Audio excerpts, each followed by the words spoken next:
जंग का मैदान गर्म था। आग और खून की लड़ाई हो रही थी। दोनों तरफ ही इंसानी लाशों के अंबार लग चुके थे, मगर जंगबंदी की कोई सूरत दिखाई नहीं दे रही थी।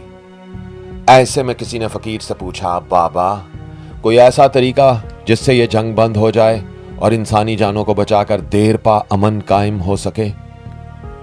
फकीर ने सर उठाया और उस शख्स की आंखों में देखते हुए बोला, हाँ, एक बड़ा आसान तरीका है।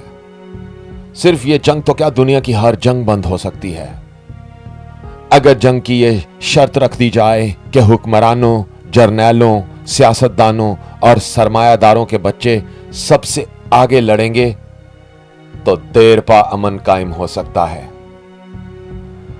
अगर फकीर की बात की दस्तक आपके दिल पर भी हुई है तो वीडियो में आगे बढ़ने से पहले चैनल को सब्सक्राइब करके वीडियो को लाइक कर दें, ताकि निशानी रहे कि यह दिल वालों की दुनिया है जो लफ्जों और ख्यालों के साथ तितली की तरह उड़ते रहते हैं।